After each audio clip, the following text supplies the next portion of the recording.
Vamos a leer, estamos terminando ya la serie de Esdras y Nehemías, ¿no? Recordemos, es un solo libro, pues que en nuestras Biblias sale dividido, pero hemos estado ahí navegando por esos mares maravillosos y estamos ya a punto de terminar.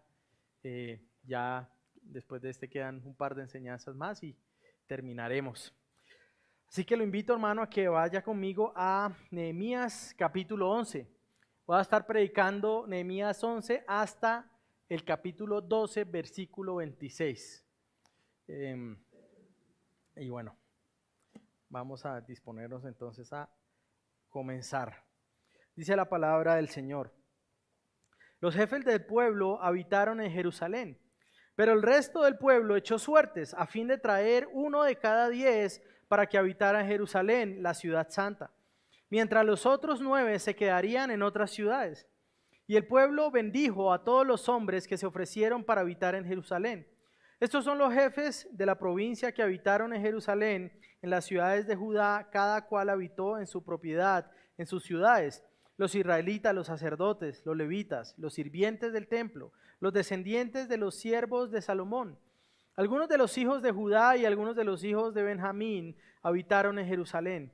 De los hijos de Judá, Ataías, hijo de Usías, hijo de Zecarías, hijo de Amarías, hijo de Cefatías, hijo de Maalael, de los hijos de Fares, y Maasías, hijo de Baruch, hijo de Col-Ose, hijo de Asaías, hijo de Adías, hijo de Joiarib, hijo de Zecarías, hijo de Siloni. Todos los hijos de Fares que habitaron en Jerusalén fueron 468 hombres fuertes. Estos son los hijos de Benjamín: Salú, hijo de Mesulam, hijo de Joed, hijo de Pedaías, hijo de Colaías, hijo de Maasías, hijo de Itiel, hijo de Jesaías, y después de él Gabai y Silai, 928. Joel, hijo de Sicri, era su superintendente, y Judá, hijo de Senúa, era segundo en el mando de la ciudad. De los sacerdotes, Jedaías, hijo de Joiarib, Jaquín, Serarías, hijo de Hilcías, hijo de Mesulam, hijo de Sadoc, hijo de Merayot, hijo de Aitob, jefe de la casa de Dios, y sus parientes que hacían la obra del templo, 822. Y Adaías, hijo de Jeroam, hijo de Pelaías, hijo de Amsi, hijo de Zacarías, hijo de Pasur, hijo de Malquías, y sus parientes, jefes de casas paternas, 242. Y Amasai, hijo de Azareel, hijo de Asai, hijo de Mesilemot, hijo de Imer, y sus parientes, guerreros valientes, 128. Su superintendente era Sabdiel, hijo de Godolim. De los levitas, Semaías, hijo de Asub, hijo de Azricam, hijo de Asabías, hijo de Buni. Sabetai y Josabat, de los jefes de los levitas encargados de la obra fuera de la casa de Dios, y Matanías, hijo de Micai, hijo de Sabdi, hijo de Asaf, que era jefe para comenzar la acción de gracias en la oración, y Bacbuquías, el segundo entre sus hermanos, y Abda, hijo de Samúa, hijo de Galal, hijo de Jedutún. El total de los levitas en la ciudad santa era de 284. Y los porteros, Acub, Talmón y sus parientes que guardaban las puertas eran 172. El resto de Israel, de los sacerdotes y de los levitas, estaban en todas las ciudades de Judá, cada uno en su heredad. Pero los sirvientes del templo habitaban en Ofel, y Sia y Gispa estaban encargados de los sirvientes del templo. El superintendente de los levitas en Jerusalén era Uzi, hijo de Bani, hijo de Asabías, hijo de Matanías, hijo de Micaía, de los hijos de Asaf, cantores para el servicio de la casa de Dios. Porque había un mandato del rey acerca de ellos y un reglamento fijo para los cantores de cada día. Y Petaías, hijo de Mesazabel, de los hijos de Sera, hijo de Judá, era representante del rey en todos los asuntos del pueblo. En cuanto a las aldeas, a sus campos, algunos de los hijos de Judá habitaron en Kiriat Arba y sus ciudades en Dibón y sus ciudades en Jecabseel y sus aldeas. En Jesúa, en Molada y Bet-Pelet, en Azar-Sual, en Berseba y sus ciudades, en Siclac, en Mecona y sus ciudades, en Rimón, en Sora, en Jarmut, Sanoa, Adulam y sus aldeas, Laquis y sus campos, Aseca y sus ciudades. Y ellos acamparon desde Beerseba hasta el valle de Hinón. Los hijos de Benjamín habitaron también desde Geba en Migmas y Ahía en Betel, y sus ciudades en Anatot, Nob, Ananías, Azor, Ramá, Gitaim, Adit, Seboim, Nebalat, Lot y Ono, el valle de los artífices. De los levitas, algunos grupos de Judá habitaban en Benjamín. Estos son los sacerdotes y los levitas que subieron con Zorobabel, hijo de Salatiel, y con Jesúa: Seraías, Jeremías, Esdras, Amarías, Maluc, Atús, Secanías, Rehum, Meremot, Ido, Ginetón, Abías, Mijamín, Maadías, Bilga, Semaías, Joiarib, Jedaías, Salú, Amoc, Hilcías y Jedaías. Estos eran los jefes de los sacerdotes y sus parientes en los días de Jesúa. Y los levitas eran Jesúa, Binui, Cadmiel, Serebías, Judá y Matanías. Este y sus hermanos estaban encargados de los cánticos de acción de gracias. También Bacbuquías y Uni y sus hermanos estaban frente a ellos en sus ministerios respectivos. Y Jesúa fue el padre de Joiacim, y Joiacim el padre de Eliasib, y Eliasib el padre de Joiada, y Joiada fue el padre de Jonatán, y Jonatán el padre de Jadúa. En los días de Joiacim, los sacerdotes jefes de las casas paternas fueron de Seraías, Meraías, de Jeremías, Ananías, de Esdras, Mesulam, de Amarías, Joanán, de Meluki, Jonatán, de Sabanías, José, de Arim, Adna, de Merayot, Elcai, de Ido, Zacarías, de Ginetón, Mesulam, de Abías, Silcri, de Minaimín y de Moadías, Piltai, de Bilga, Samúa y de Semaías, Jonatán, de Joiarib, Matenai, de Jedaías, Uzi, de Silai, Calai, de Amoc, Eber, de Hilcías, Asabías, de Jedaías, Natanael. En cuanto a los levitas jefes de las casas paternas, fueron inscritos en los días de Eliasib, Joiada, Joanán y Jadúa, también los sacerdotes hasta el reino de Darío el persa. Los hijos de Leví, jefes de casas paternas, fueron inscritos en el libro de las crónicas hasta los días de Joanán, hijo de Eliasib.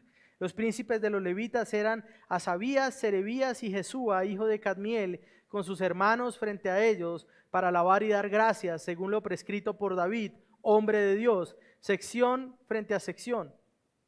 Matanías, Bacbuquías, Obadías, Mesulam, Talmón y Acub eran porteros que mantenían guardia en los almacenes junto a las puertas. Estos sirvieron en los días de Joiacim, hijo de Jesúa, hijo de Josadac, y en los días de Nehemías el gobernador, y de Esdras el sacerdote y escriba. Amén. Casi 8 minuticos. Y aunque uno lo ensaye, sigue siendo difícil. Hermanos, si usted tuviera la oportunidad de mudarse a otra ciudad, ¿qué buscaría? ¿Qué tendría en cuenta para tomar esa decisión? Tal vez algunos dirían, yo quiero estar en una ciudad donde tenga muchos lugares históricos y poderme tomar muchas fotos bonitas. Otros tal vez dirían, yo quisiera estar en un lugar donde cerca hubiera una gran caída de agua. Otros tal vez podrían decir, yo quiero estar en una ciudad inteligente, autosostenible, que no tenga sino solamente paneles solares. Otros dirían, ¿sabe qué, pastor? A mí no me interesa la ciudad con tal de que gane más de lo que me estoy ganando ahora y pueda tener más tiempo libre. ¿Qué tendría usted en cuenta para tomar esa decisión? Nosotros hemos visto en la historia de los que han regresado del exilio, que han estado reconstruyendo las murallas y que han estado siendo expuestos a la palabra del Señor y han venido, en primer lugar, ellos vinieron a habitar una nación que ellos no conocían. Los exiliados solo habían escuchado hablar de Jerusalén y del reino de Israel por parte de sus tatarabuelos o por parte tal vez de sus abuelos. Ellos habían escuchado acerca de la casa de Dios, de la ciudad de Dios, pero lo que se encontraban o lo que escuchaban es que esa ciudad había sido destruida por Nabucodonosor y que de esa ciudad solo quedaban piedras quemadas. Pero Dios, cumpliendo la palabra que había dado a sus profetas, no solo lleva al pueblo al exilio, sino que lo trae nuevamente a la tierra prometida.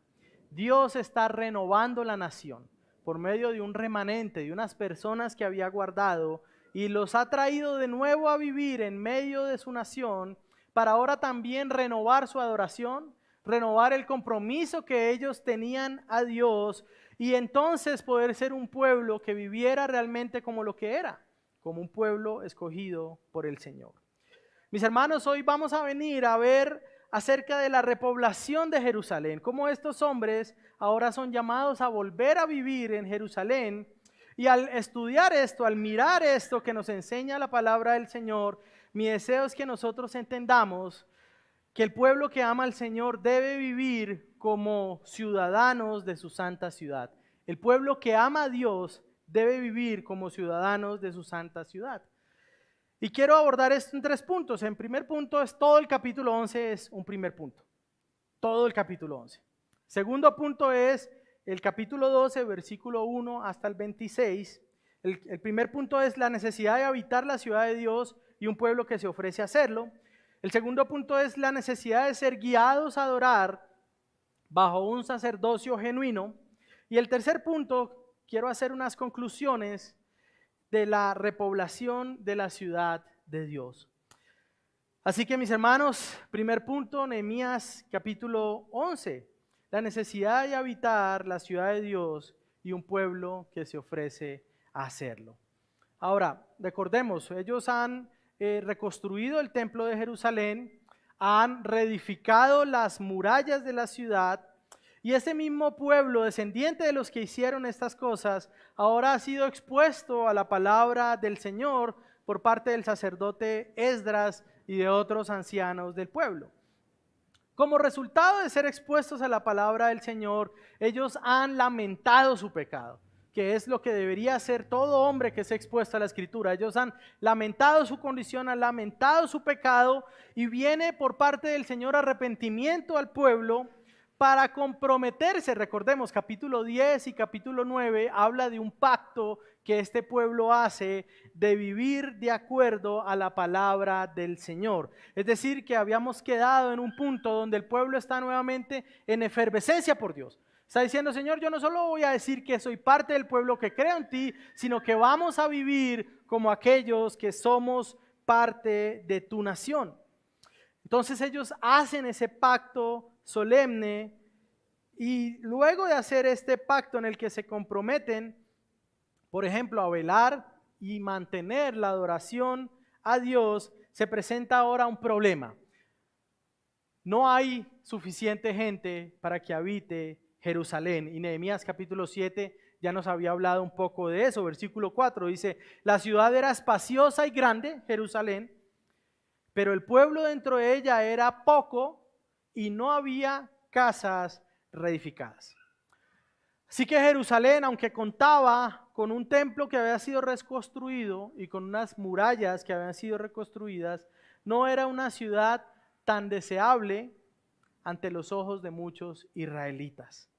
Parecería, hermanos, que luego de leer un compromiso como el que ellos hicieron, ferviente, de vivir para el Señor, lo que nos encontraríamos sería la dificultad de que todos quisieran vivir en Jerusalén y tuvieran que escoger quiénes no pueden vivir allí. El pueblo había dicho, Señor, nosotros vamos a vivir para ti, vamos a sostener la adoración. Lo que uno esperaría es que al convocarse y a decir, bueno, vamos a ver quiénes quieren vivir en Jerusalén, la fila fuera demasiado larga. Pero lo que nos encontramos no es eso, es todo lo contrario. Hay muchos que se habían comprometido con el Señor, pero hay pocos que quieren venir a vivir a Jerusalén. Hay dificultad para habitar la ciudad de Dios. Ahora recordemos que muchos de los israelitas vivían en otras ciudades y en otros campos, y ellos habían venido a Jerusalén para ayudar con la reconstrucción de las murallas. Y luego se habían quedado escuchando la predicación de Esdras y luego se habían quedado para firmar el pacto que habían hecho con el Señor. Pero ya se había terminado eso. Para muchos simplemente ahora era tiempo de volver a su tierra. Ahora también es necesario tener en cuenta que la ciudad solo había sido adecuada o reconstruida en lo referente al templo y las murallas. Es decir, era una ciudad con un templo reconstruido, unas murallas levantadas sobre las ruinas, pero el resto de la ciudad todavía está arruinada. Algunas casas no han sido levantadas de nuevo, algunas casas, si usted quiere ponerlo en términos modernos, ni siquiera están en obra gris, ni siquiera están faltas de acabados. Algunas casas tienen que ser levantadas casi de cero.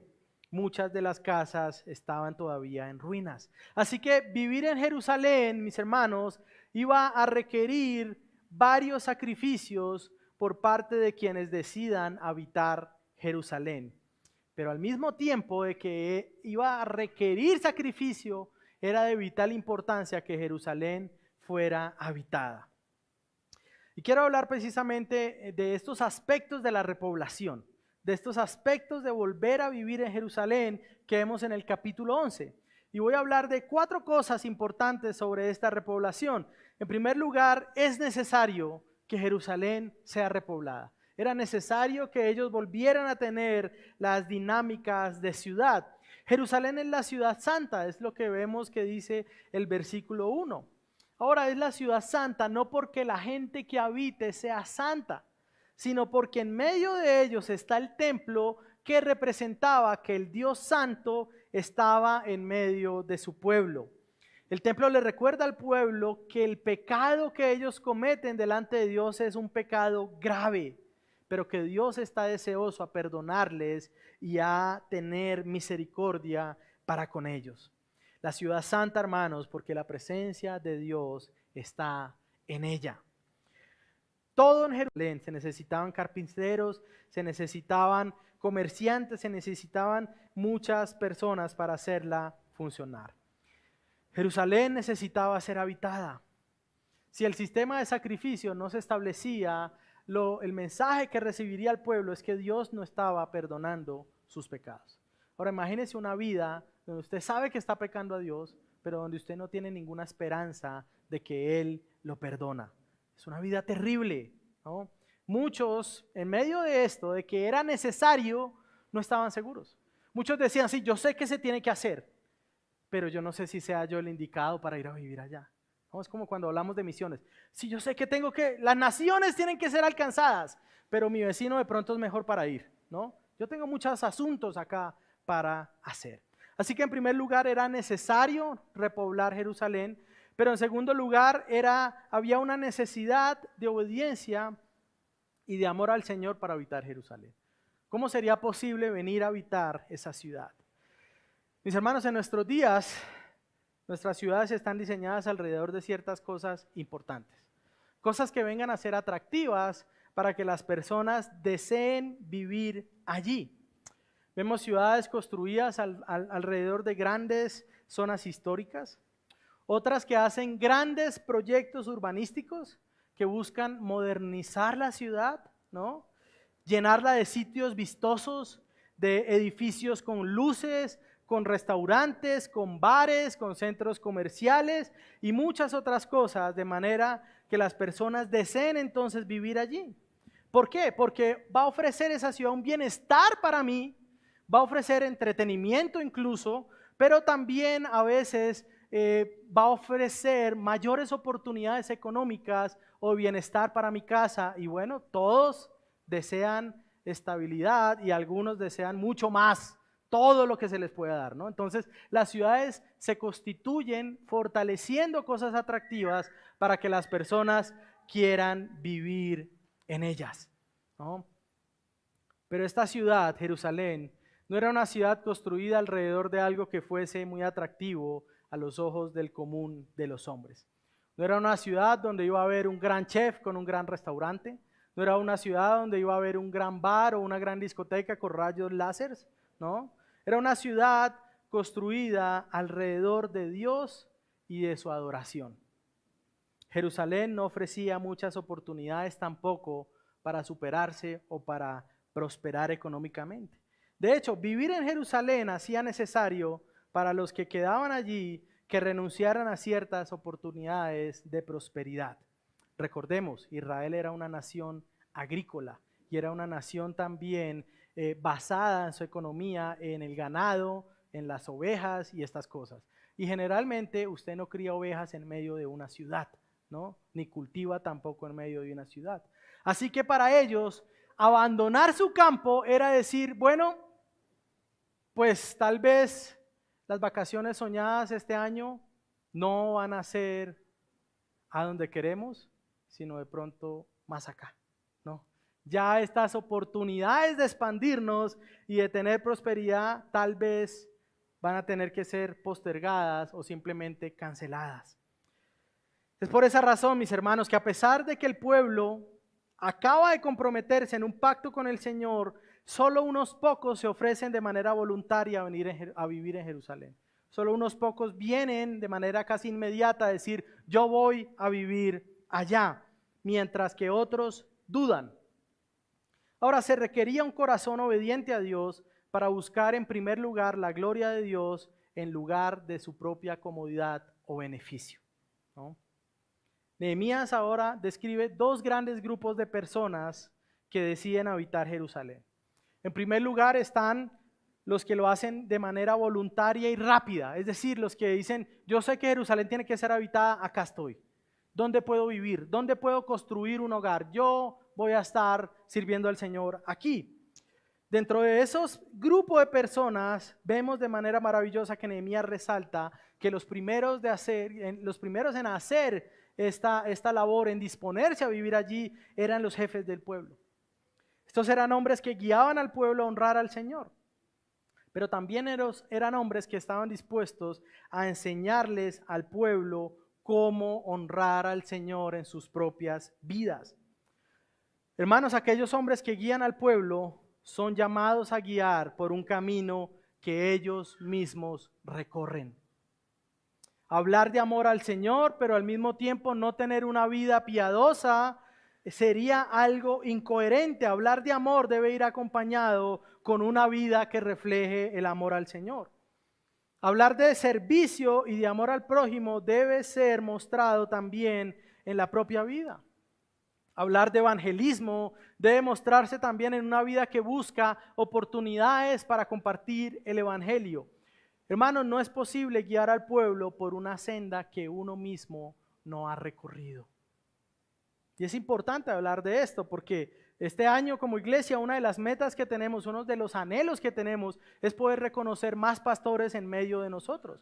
Y precisamente lo que va a buscar o lo que debe buscar la iglesia es observar si los hermanos que se han propuesto están caminando por el camino que nos van a enseñar a nosotros a recorrer. Y de eso habla, por ejemplo, 1 Timoteo. Por eso él pone esos requisitos para que la gente sepa cómo deben caminar aquellos que están caminando por la senda que toda la iglesia debe caminar. Pero el segundo grupo de personas, que para muchos podría ser un grupo menos honroso, porque no fueron voluntarios inmediatos, ¿no? Era aquel grupo que pertenecía al 10% del pueblo. Ellos escogen 1 de 10, ¿no? Ahora, el pueblo se había comprometido en sostener la adoración al Señor. Así que están dispuestos a seguir las indicaciones de los líderes. Este pueblo decide entonces dar el 10% de sus habitantes. Ellos literalmente lo que están haciendo ahora es diezmar sus vidas. Interesante, ¿no? Todos preferirían diezmar sus bienes. Pero este pueblo lo que ha hecho es decir, vamos a darle al Señor el diezmo de nuestras vidas. 1 de cada 10 se va a ir a vivir a Jerusalén. Tiene que ser habitada la ciudad de Dios. Ahora la elección, según nos dice el texto, se realiza echando suertes. Ahora esta era una expresión para denotar la manera en cómo a veces el pueblo tomaba las decisiones. Ahora el pueblo sabía, ellos sabían que Dios tenía el control de todas las cosas. Es decir, que el azar no era una alternativa, aunque pareciera que es azar. Pero ellos sabían que Dios es soberano. Ellos decían que antes de haber palabra en sus bocas, Dios ya lo conocía. Ellos sabían que Dios conoce el final desde el principio. que para Él no hay coincidencias. Así que cuando ellos realizan estos sorteos para tomar decisiones, lo hacían cuando no tenían claro lo que debían hacer. Ahora recordemos que este pueblo del Antiguo Testamento no poseía el Espíritu Santo en la misma manera como lo posee la iglesia hoy, ni tampoco tenían terminado todo el canon de la palabra de Dios, que es lo que nos guía a nosotros hoy para hacer la voluntad del Señor. Ahora este texto nos describe cómo lo hicieron, pero no prescribe este método como algo que debemos hacer nosotros para tomar decisiones. Es decir, la Biblia está describiendo cómo lo hacían y cómo en el Antiguo Testamento se hacía, incluso hasta la elección del último apóstol, los apóstoles lo hicieron de esa manera, pero no está diciendo o enseñándonos que esta es la manera como nosotros tomamos decisiones, a pesar de que a veces algunos cristianos pareciera que tomaran decisiones de esa manera, ¿no? Parece que algunos se guiaran por echar suertes, ¿no? Echemos suertes. El resto de la escritura nos muestra que el Espíritu Santo y la palabra es la que nos revela la voluntad de Dios. Bueno, pastor, ¿y qué cuando son asuntos difíciles? ¿Qué cuando no tengo claridad en cuanto a la decisión que voy a tomar? Bueno, la Biblia nos dice que en la multitud de consejeros hay sabiduría. Es decir, que cuando no encuentro un principio claro en la escritura para moverme en algo, o cuando el Espíritu del Señor no me está ayudando a tener claridad en eso, yo tengo que pedir consejo. Yo no puedo confiar en mí mismo, mis hermanos. Ahora, y no se trata de pedir consejo en el Señor. No se trata, pastor, me voy a comprar una camisa azul o roja. No, hermano, y si usted alguna vez me llama para eso, yo lo voy a amonestar con mucho amor, ¿no? Pero hay decisiones que no son sencillas. Hay decisiones que no son fáciles. Hay decisiones que se escapan de mi propia sabiduría. Hermano, si le digo algo, usted no se las sabe todas. Y yo me digo algo a mí mismo, yo no me las sé todas. Y si quiere, pregúntele a mis amigos pastores para que sepan que yo constantemente los llamo porque no me las sé todas, ¿no? Así que para ellos echar suerte era una manera de mostrar que ellos dependían de la voluntad del Señor, pero que no solo dependían de la voluntad del Señor, sino que se sujetaban a la voluntad del Señor. Ahora se nos dice que los hombres seleccionados por este sorteo se dispusieron a vivir en Jerusalén y de esa manera hacer que la ciudad fuera sostenible. Usted no encuentra en el relato que alguien haya sido seleccionado echando suertes y diga, no, qué pena Eliasib, yo no voy a ir. Yo sé que me cayó la suerte, pero yo no lo voy a hacer. Yo prefiero cultivar mi terreno, yo prefiero hacer una multinacional de exportación de chivos, pero yo no voy a ir. Usted no encuentra eso en el relato. Ahora pensemos en eso. Algunas veces vemos, no, es que le cayó la suerte, no, pero fueron hombres obedientes. Pensemos en el siguiente escenario, hipotético, ¿no? Aclaro. ¿Cuántos de nosotros estaríamos dispuestos a estar en un sorteo de los miembros de la iglesia donde una de cada 10 familias se mudara para las misiones o para iniciar una nueva iglesia? Si dejáramos listo, hermanos, somos 35 familias miembros en esta iglesia. Vamos a sortear, vamos a echar suertes. Y 4 familias se van a ir el próximo año. 2 a La Guajira, una se va a ir al Chocó y otra se va a ir a Venezuela a plantar iglesia. Tal vez la membresía de nuestra iglesia se vería reducida en una rapidez nunca antes vista. Pastor, muchas gracias. Muy amable, usted a veces hasta predica bien, pero yo no estoy dispuesto a eso, ¿no? Ahora, es un caso hipotético, ¿no? Mis hermanos, Jerusalén debía ser habitada porque Dios debe seguir siendo adorado. Los sacrificios y las fiestas deben seguir mostrando la grandeza, la santidad y la misericordia del Dios de Israel. El pueblo se dispuso a hacer lo que Dios determinó para sus propias vidas, incluso si eso implicaba cambios drásticos en sus planes o en su forma de vivir, todo para buscar la gloria de Dios. Y definitivamente, hermanos, esta debería ser la manera como es gobernada la vida del cristiano. Nosotros debemos vivir de manera que demostremos que estamos viviendo sujetos a la voluntad de Dios. Debemos vivir de manera que mostremos que nuestra vida está centrada en adorar a Dios. Ojo, aún cuando eso pueda requerir decisiones que no siempre son fáciles. ¿No es difícil acaso rechazar un trabajo porque me están pidiendo ahora trabajar 7 días de 7? ¿No es difícil a veces cuando empezamos a sentir un fuerte llamado de servir al Señor y empezamos a seguir este llamado, aun cuando yo sepa que seguir este llamado implique sacrificios grandes o renunciar a cosas que me provean seguridad por amor al Evangelio? Otra buena pregunta, mis hermanos, podría ser: ¿vives tú para la gloria de Dios? Estoy dispuesto a que si Dios lo requiere, pueda glorificarlo aún necesitando ajustar mis planes o mi estilo de vida. Interesante, ¿no? ¿Y qué si Dios llama? ¿Y qué si Dios inquieta? ¿Acaso nuestra vida no es de Él? Algunos dicen: pastor, pero es que a ustedes los pastores les toca duro. Sí, hermano, y usted ni siquiera se imagina qué tan duro es. Pero nunca Dios deja abandonados a aquellos que llama.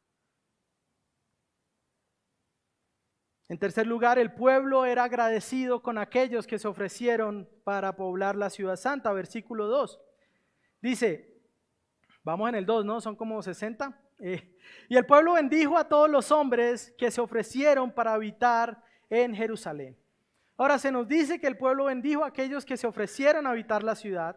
Y esto incluye que bendijeron a los que fueron por sorteo, pero principalmente que bendijeron a aquellos que dieron el paso al frente de primeros, es decir, sus líderes y sacerdotes. Hermanos, los misioneros y los pastores debemos encarnar este deseo, al igual que el pueblo de Israel y al igual que la iglesia debería encarnar el hecho de bendecir a los hombres que se ofrecen a sí mismos para llevar a cabo la labor que Dios encomienda. Y la pregunta es, ¿estima usted a aquellos que desean el ministerio? ¿Estima usted a aquellos que desean irse a las misiones? A veces es lamentable porque a veces ven a los pastores que nos lanzamos y quemamos nuestras naves y entregamos nuestra vida, nuestro futuro y como, pobrecito el pastor, ¿no? Es que alguien más tenía que hacerlo, ¿no? Alguien más tenía que hacerlo, alguien tenía que hacerlo y bueno, le tocó a él, ¿no? ¿Qué tanto aprecio mostramos nosotros por nuestros líderes en el Señor? ¿Qué tanta estima tenemos por este tipo de hombres? Otra pregunta interesante, ¿contempla usted en alguna manera ser ese tipo de hombre? Bueno, acá le estoy hablando a los varones, ¿no?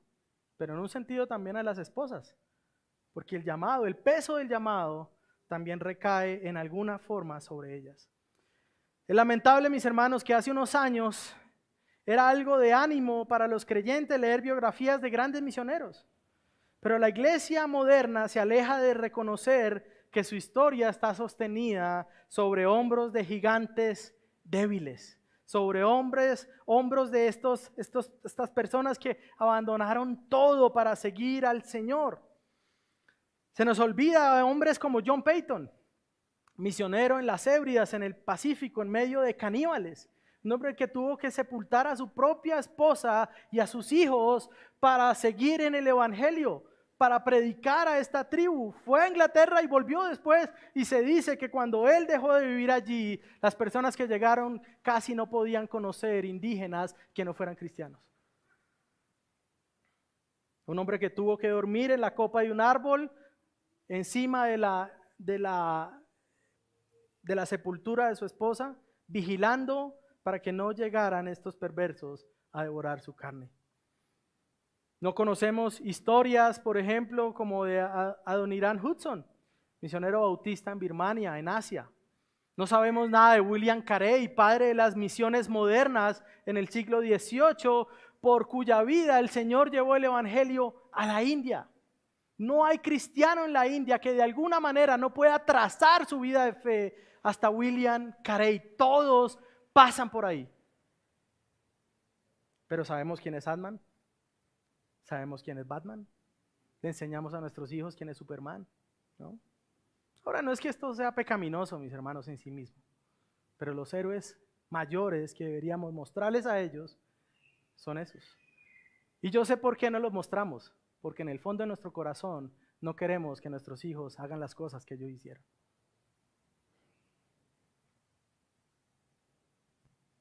Estos son los héroes que deberíamos mostrarles a nuestras generaciones. En cuarto lugar, es el pueblo del pacto el que se mueve a habitar en la ciudad de Dios. Hermanos, siempre es una tentación pasar por alto las listas de los nombres en la Biblia. Incluso es una tentación para pastores acercarse a los púlpitos para predicar este tipo de sermones. Y reconozco que fue una de las cosas difíciles para tomar la decisión de predicar esta serie. Sí, bueno, yo dije, bueno, Señor, tú me estás guiando a predicar Esdras y Nehemías. Y volví a leer Esdras y Nehemías y decía, pero hay 4 capítulos difíciles. Hay uno como de 70 versículos, puro nombre, Señor. ¿Cómo voy a hacer así? Pero hermanos, así como ninguna palabra de la Escritura pasará, ni una jota, ni una tilde de la palabra de Dios pasará, tampoco ninguna de ellas es puesta al azar en la Biblia.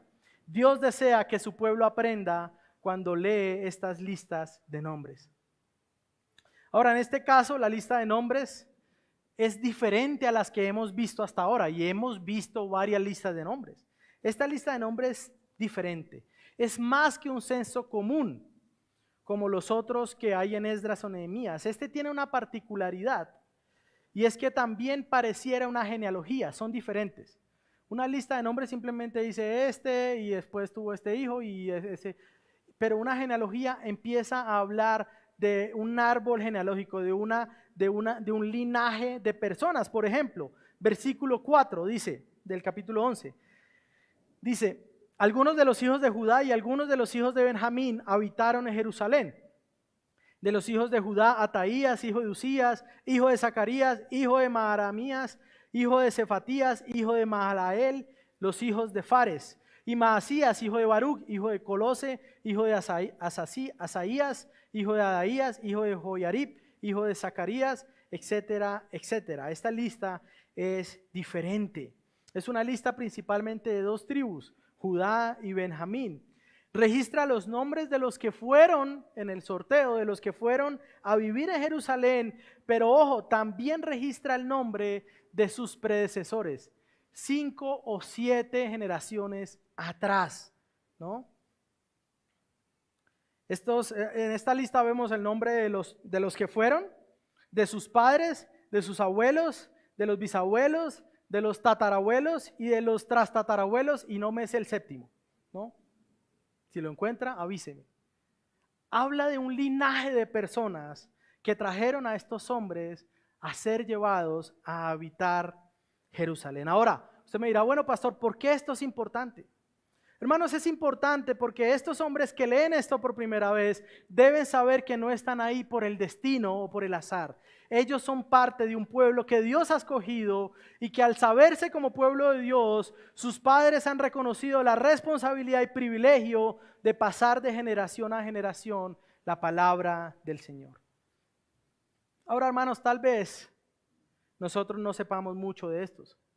Muchos de nosotros no sabemos o no tenemos recuerdos de nuestros abuelos leyéndonos la Biblia o predicándonos el Evangelio. Es más, muchos no tenemos recuerdos de nuestros propios padres haciendo esto. Pero sí deberíamos desear con todo nuestro corazón saber qué es leerle la Biblia a un nieto o qué es predicarle el Evangelio a un hijo.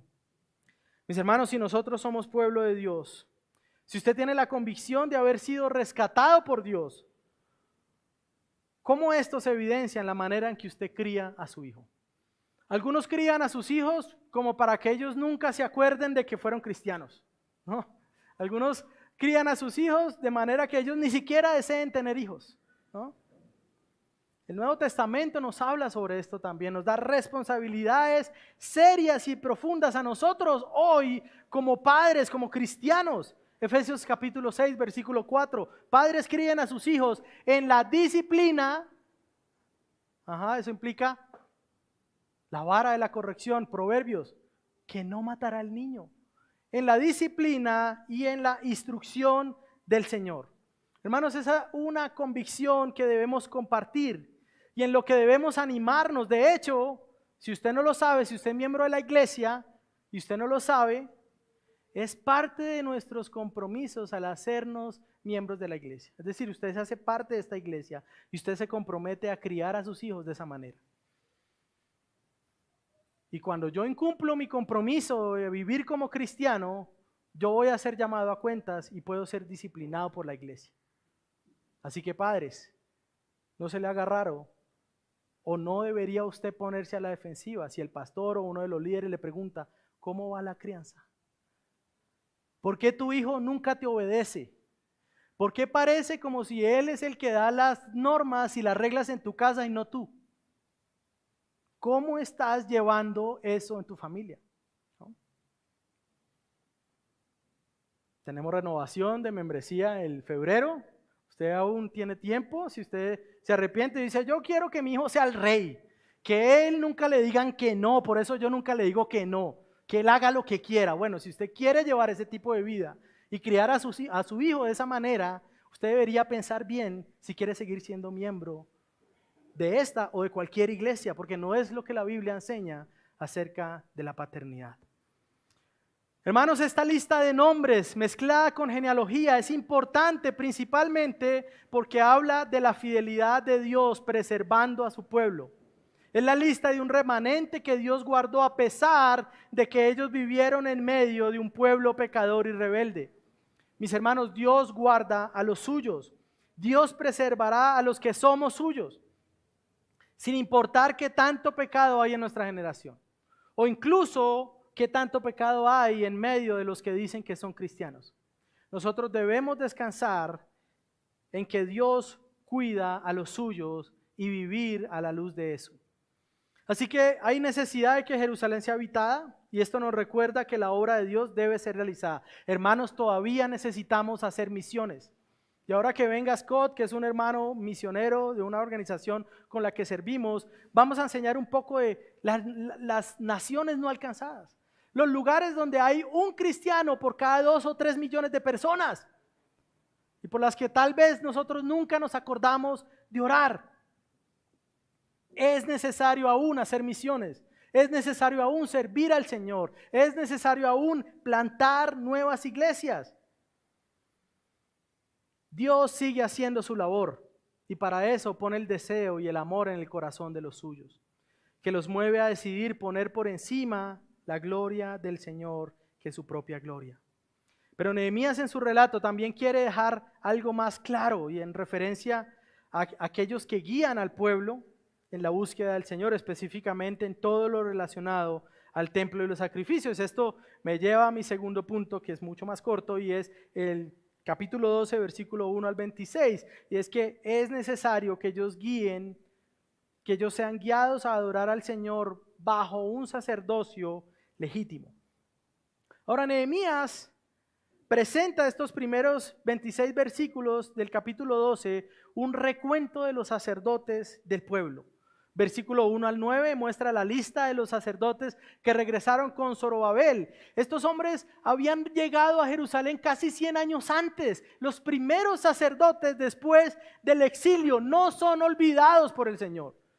Y Nehemías registra los nombres de estos hombres que vinieron cuando ni siquiera había templo para servirle.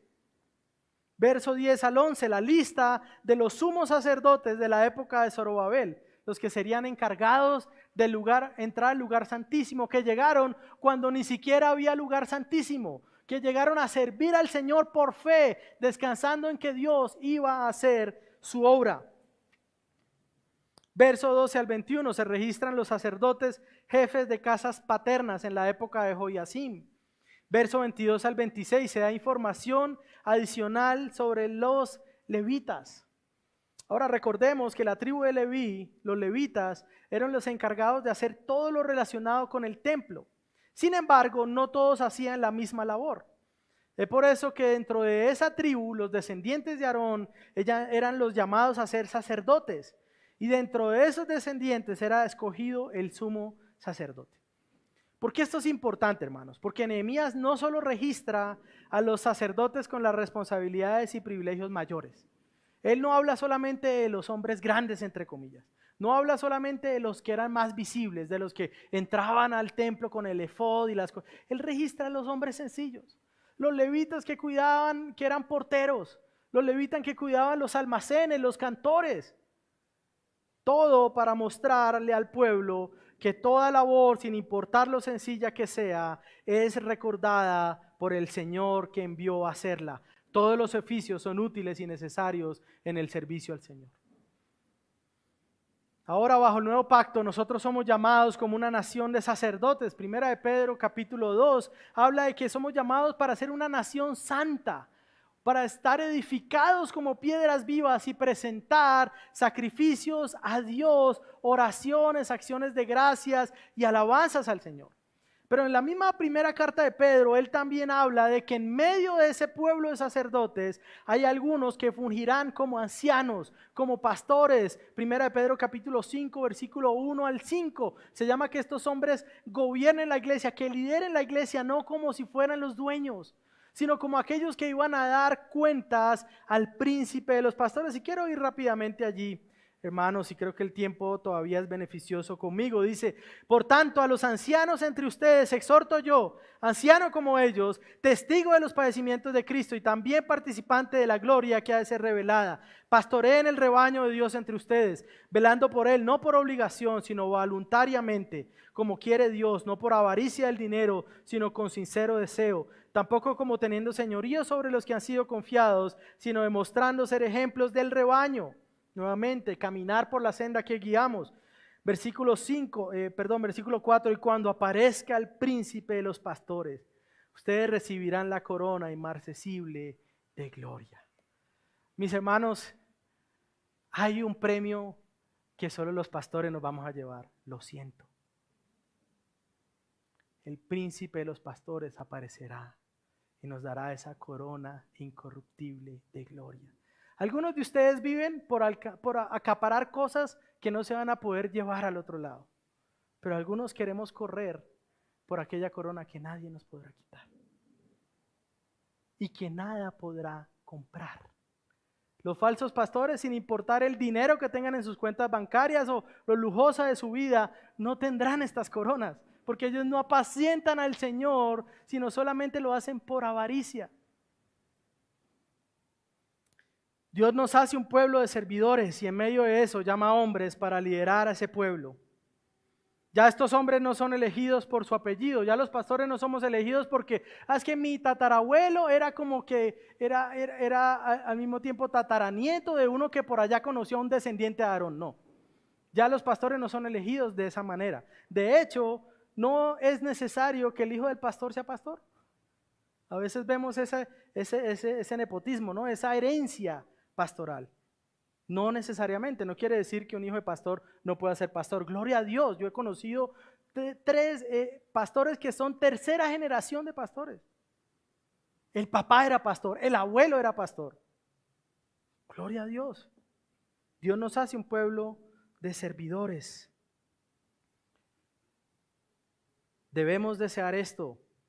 Ya no es por apellido, Dios llama por medio de su Espíritu, tanto de una manera interna en el corazón que nos lleva a desear el llamado y a formarnos, como de una manera externa, que es lo que hará esta iglesia durante este año, es reconocer que ese llamado interno que el hermano dice tener es verdadero, es genuino. ¿Cómo poder negarlo? Hermanos, Dios desea que su pueblo sea guiado a adorarlo bajo un liderazgo legítimo, bajo un liderazgo honroso. Y qué bueno es Él, que nos hace pueblo para servirle, pero que también dota a la iglesia en lo que necesite para hacerlo. Mis hermanos, Dios sigue teniendo una ciudad santa, a la cual está dirigiendo a su pueblo por medio de un liderazgo legítimo. Y quisiera dar algunas conclusiones de esta repoblación que apuntan a otra repoblación más gloriosa, a la cual nosotros nos dirigimos. Y este es mi tercer y último punto. Mis hermanos, a manera de conclusión, yo quisiera recordar algunas cosas. En primer lugar, la repoblación de Jerusalén nos recuerda que Dios demanda que los que le pertenecemos vivamos para una gloria mayor a la nuestra, que vivamos para su propia gloria. Segundo lugar, vivir para la gloria de Dios tal vez puede requerir sacrificios, porque hermano, la obediencia requiere que usted ya no vive para usted. La obediencia requiere vivir para alguien más.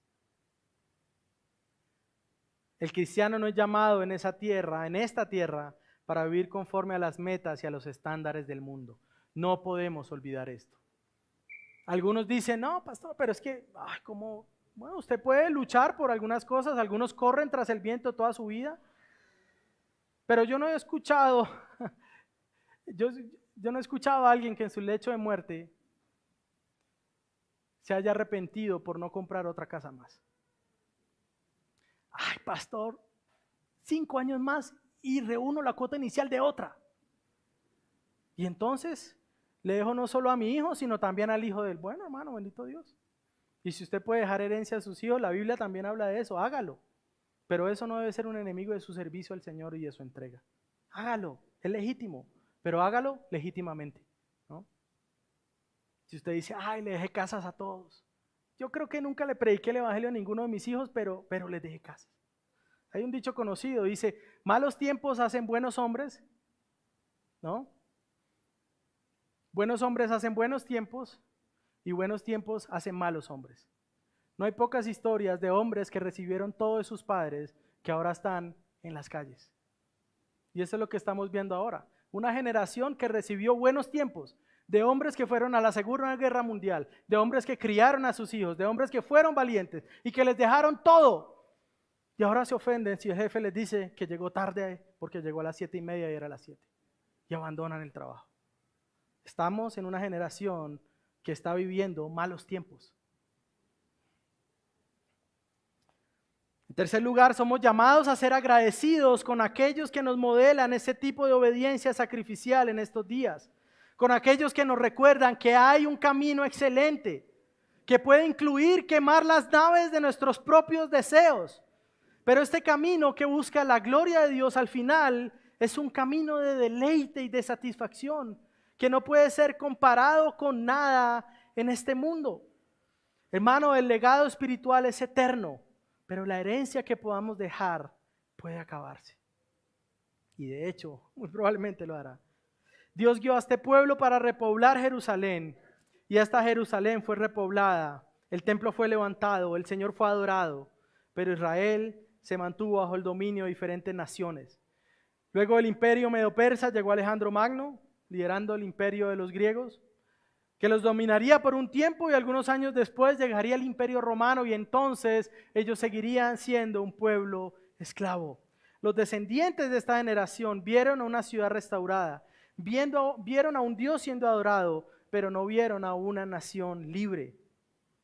Sin embargo, como este pueblo fue preservado y guardó la adoración al Señor, el camino para la llegada del gran libertador de Israel, la simiente de la mujer que aplastaría a la serpiente, ese camino pudo seguir intacto.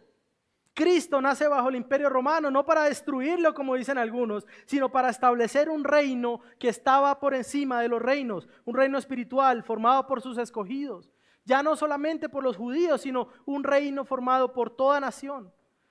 Su reino es establecido y 3 décadas luego de su muerte y su resurrección, cuando el reino estaba avanzando por medio de la iglesia, entonces el templo de Jerusalén es destruido. Ahora de una manera permanente. Cristo anuncia un reino que traspasa lo que los ojos terrenales pueden ver. Pero también habla a los suyos de que el propósito de Dios se mantiene. Dios guía a su pueblo a una tierra prometida, a una ciudad santa. Dios nos está guiando a una ciudad santa. Pero esta ciudad no habita bajo estos cielos, sino que habitará bajo unos nuevos cielos. Será una ciudad establecida en una nueva tierra. La creación actual, hermano, no puede soportar el peso de gloria de la nueva Jerusalén a la que el Señor nos está guiando. El Señor le dijo a sus discípulos en Juan capítulo 14, nosotros vemos, les conviene que yo me vaya, porque si yo me voy, en la casa de mi Padre hay muchas moradas, y yo me voy a hacerles morada para que donde yo esté, ustedes también estén. Hermanos, Cristo dejó la morada celestial para darnos acceso a nosotros, a sus moradas. Él vino, dejó lo más glorioso y lo más sublime que hay en el universo para habitar en esta tierra, comer el mismo polvo de los pecadores, para que usted y yo, pecadores inmundos y que no merecemos entrar en esa ciudad, podamos entrar. Mis hermanos, Dios nos está guiando en un gran éxodo nuevamente. Los que vivimos como exiliados en este mundo llegaremos a casa de la mano de nuestro Padre. Las voces de los perversos serán silenciadas, las rodillas de los débiles serán fortalecidas. Los que sufren serán consolados, los que hemos visto lo terrible del pecado y el efecto en nuestro cuerpo mortal, veremos cómo todo eso será un recuerdo. Hermano, Cristo nos da acceso a una ciudad que usted nunca podría acceder por sus propios medios. ¿En qué ciudad usted pensó cuando yo comencé a hablar? No sé, en una ciudad europea, tal vez. Tal vez usted fue muy ansioso y muy ambicioso y dijo, bueno, sí, pastor, si me dieran la oportunidad de vivir en cualquier ciudad, yo viviría en Dubái. Allá hay Ferraris de oro.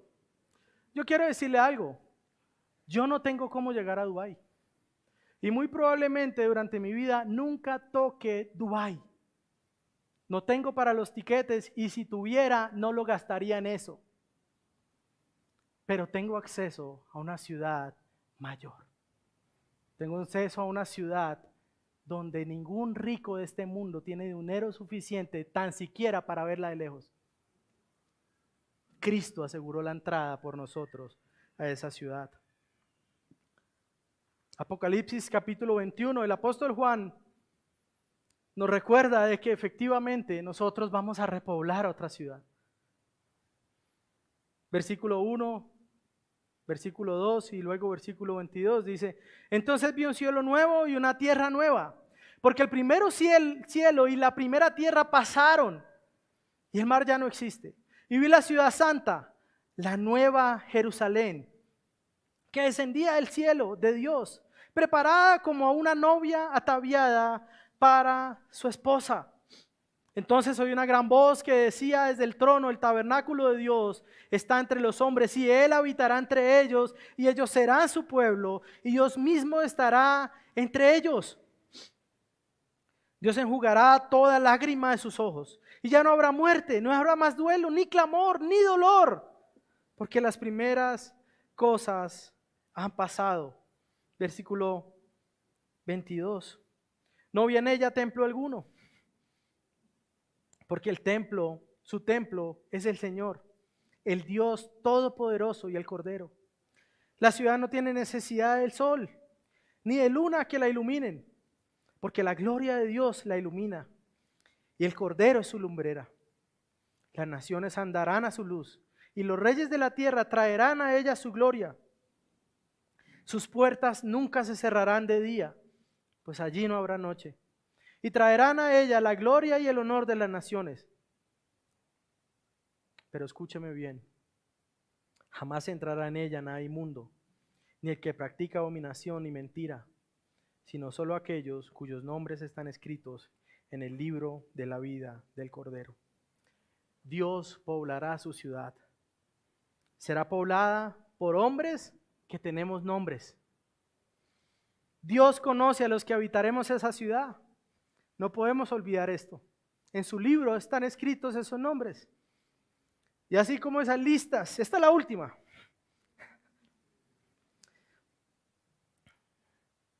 Pero así como estas listas de nombres en Esdras y Nehemías muestran a un Dios glorioso, los nombres escritos en el libro de la vida darán testimonio, no de la grandeza. Hermano, yo no tengo cómo entrar a esa ciudad. Yo no merezco. Ninguno de ustedes merece entrar a esa ciudad. Pero estar escrito en el libro del Señor para tener acceso allá, habla de que Dios fue tan poderoso y es tan glorioso como para salvar hombres como nosotros. Como para salvar hombres que aún conociéndolo no quieren vivir para Él. Que aún conociéndolo quieren seguir corriendo tras el viento, como muchos de ustedes están haciendo. ¿Hasta cuándo? ¿Hasta cuándo correrás tras el viento?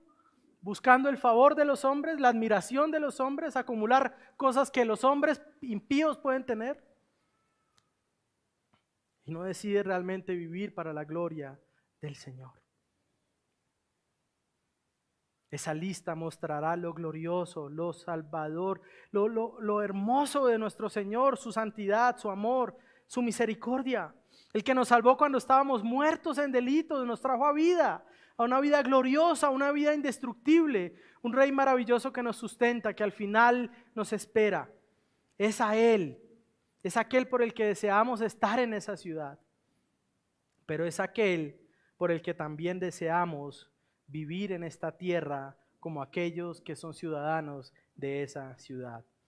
Hermanos, que el Señor nos ayude a vivir mejor en estas ciudades terrenales, como aquellos que no pertenecen acá. Que honremos al Señor en todas las cosas, en cómo manejamos nuestras vidas, nuestros hogares, nuestras finanzas, como aquellos que no tienen nuestra mejor vida ahora, que tendremos nuestra mejor vida con Él. Pero si lo tenemos a Él, mientras estemos acá, sin importar la dificultad, la enfermedad, la aflicción, el dolor, sí tenemos la vida más gloriosa en esta tierra. Y eso no depende de nada.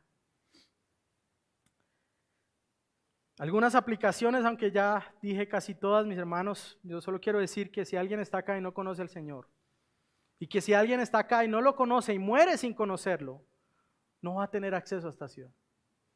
Sin importar qué tan amable usted crea que es, qué tan bueno usted crea que es, cuántas maestrías o si tiene doctorados, no importa. Si usted muere sin Cristo, usted no va a poder entrar a esa ciudad. Pero mientras está vivo, la invitación está abierta. Mientras está vivo, la invitación está abierta. ¿Cómo va a vivir usted si dice que pertenece a Él? Iglesia, que es pueblo de Dios, somos pueblo de Dios. Tenemos que vivir como ciudadanos de esa ciudad. Tenemos que vivir como ciudadanos de esa ciudad. Somos llamados a testificar en la ciudad terrenal la gloria del que nos introduce a la ciudad celestial. Sí, hermanos, todavía se necesitan misioneros. Sí, hermanos, se necesitan más pastores. Sí, hermanos, se necesitan mujeres que quieran compartir la palabra del Señor, ir a donde nadie ha predicado. Pero si usted no puede ir, por la razón que sea, su vecino necesita escuchar el Evangelio también. Que el Señor nos ayude, mis hermanos, a dejar de estar tan amarrados a esta ciudad y anhelar la que debe ser deseada.